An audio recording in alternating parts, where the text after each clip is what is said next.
Welcome to the Idea Education. दोस्तों, PPSC की preparation के अंदर पीपीएससी के एक कोर्स के अंदर जो हमारा एक इनिशिएटिव है उसके अंदर आपको खुशामदीद। और दोस्तों, आज की जो वीडियो है उसके अंदर भी मैं आपके सामने एक क्वेश्चन डिस्कस कर रहा हूं जो मोस्टली हमारे साथ किया जा रहा है।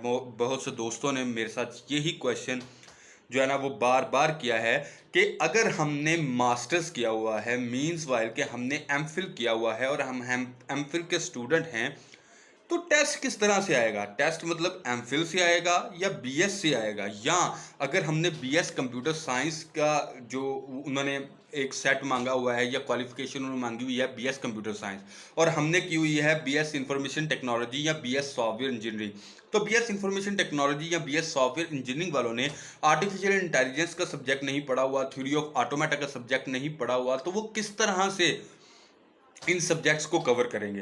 तो मेरी जो उनसे एडवाइस है या मेरी इस बारे में जो राय है वो ये है कि जो पीपीएससी है ना, उसने जो आपको सिलेबस दिया है, सिलेबस तो उसने खैर कोई दिया नहीं, लेकिन जो उसने रिक्वायर्ड आपकी क्वालिफिकेशन मांगी है ना, लाइक 16 ईयर्स ऑफ एजुकेशन, तो वो कोशिश करते हैं कि आपका पेपर उसी हिसाब से बनाया जाए कि वो 16 ईयर्स ऑफ एजुकेशन वाला बंदा ही सॉल्व कर सके।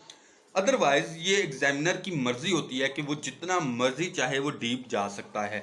लेकिन जो पेपर है वो जनरल सब्जेक्ट्स, मतलब कि कुछ सब्जेक्ट्स होते हैं जो इन तीन फील्ड्स के अंदर मेजर होते हैं, मतलब वो हर फील्ड का बंदा पढ़ता ही पढ़ता है।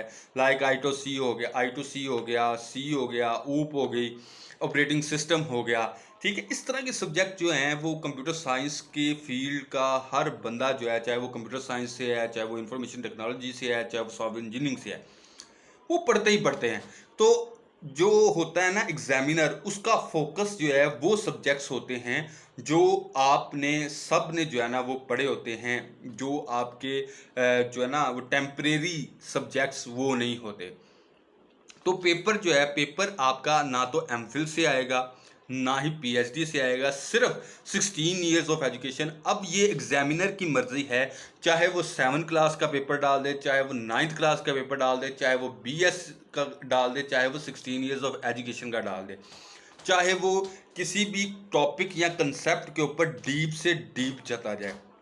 और सबसे जो बेसिक मैं आपको एक बात बताता चलूँ यहाँ पे, कि जो होता है ना एमसीक्यूज, वो आप तब तक सॉल्व नहीं कर पाओगे जब तक आपको उसका कंसेप्ट नहीं है। अगर आपको उसका कंसेप्ट नहीं है तो आप वो गलत कर रहेंगे, वो कंफ्यूज कर रहेंगे। तो दोस्तों, उम्मीद है कि आपकी क्वेरीज हम जो है ना वो ऐसे ही सॉल्व करते जाएंगे। तो कल आपका क्विज भी है, तो रेडी फॉर द क्विज।